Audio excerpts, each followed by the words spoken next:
መወልወል ብቻ። በስማ ምን መስሏል? የሁላ አቧራ ነው። ገና ሳይው ጫማዬን ለማድረግ ተጸየፍኩት። የእግሮቼን መዳፍ ከጉዳት ሊጠብቅልኝ የተሰራውን ጫማ ከውጭ ባለው ማንነቱ መዝኘው ከልኬት በታች ከወለል በታች ቀበርኩት።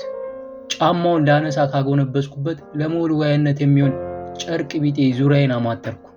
ለብዙ ዓመታት አንዴ ታላቅ ወንድሜ፣ ሌላ ጊዜ ደግሞ እኔ እየለበስኩት ከልብስነት ተራውጥተነው አሁንም አገልግሎቱን ያላቋረጠውን ቲሸርት ከተጣለበት አንስቼው ተመጻደቅኩበት። ዛሬ ቀላ ወጣልክ ነው ብዬ ደነፈውበት። በረጠበው ቲሸርት አቧራ የለበሰውን ጥቁር ከስክስ ጫማ ፍትግ አድርጌ ወለወልኩት። የኔ ጫማ ነው። አብረቀረቀብኝ፣ አማረብኝ። ትልቅ ሸክሙን እንዳረገፍኩለት ሁሉ ተንፈስ ያለ መሰለኝ። ጥቁሩ ከስክሴ ካጎነበስኩበት ቀና ማለትን አልፈለኩም። አሁንም ደጋግሜ ፈትጋለሁ። ከዚያ በላይ ግን ሊያንጸባርቅ አልቻለም። በቃ የመጨረሻ ደረጃ ላይ ደርሷል። ማንጸባረቁ አቅቶለታል። ተበሳጨሁኝ። ምን አደርጋለሁ? ምንስ አማራጭ አለኝ? ካጎነበስኩበት እንደምንም ተነሳሁ።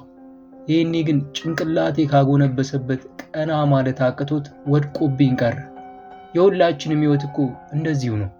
ወድቆና አቧራ ለብሶ መቅረት፣ የሚወለውለው ብርቱ እስኪያገኝ ድረስ ለተመልካች አጸያፊ መሆን። እስቲ ምን አለበት ካጎነበስኩበት ቀና የሚያደርገኝ ባገኘው? የለበስኩትን አቧራ ገፉልኝ፣ ውበቴን፣ አንጸባራቂነቴን፣ ማማሬን የሚያይልኝ በሰጠኝ። የካቲት 5 2017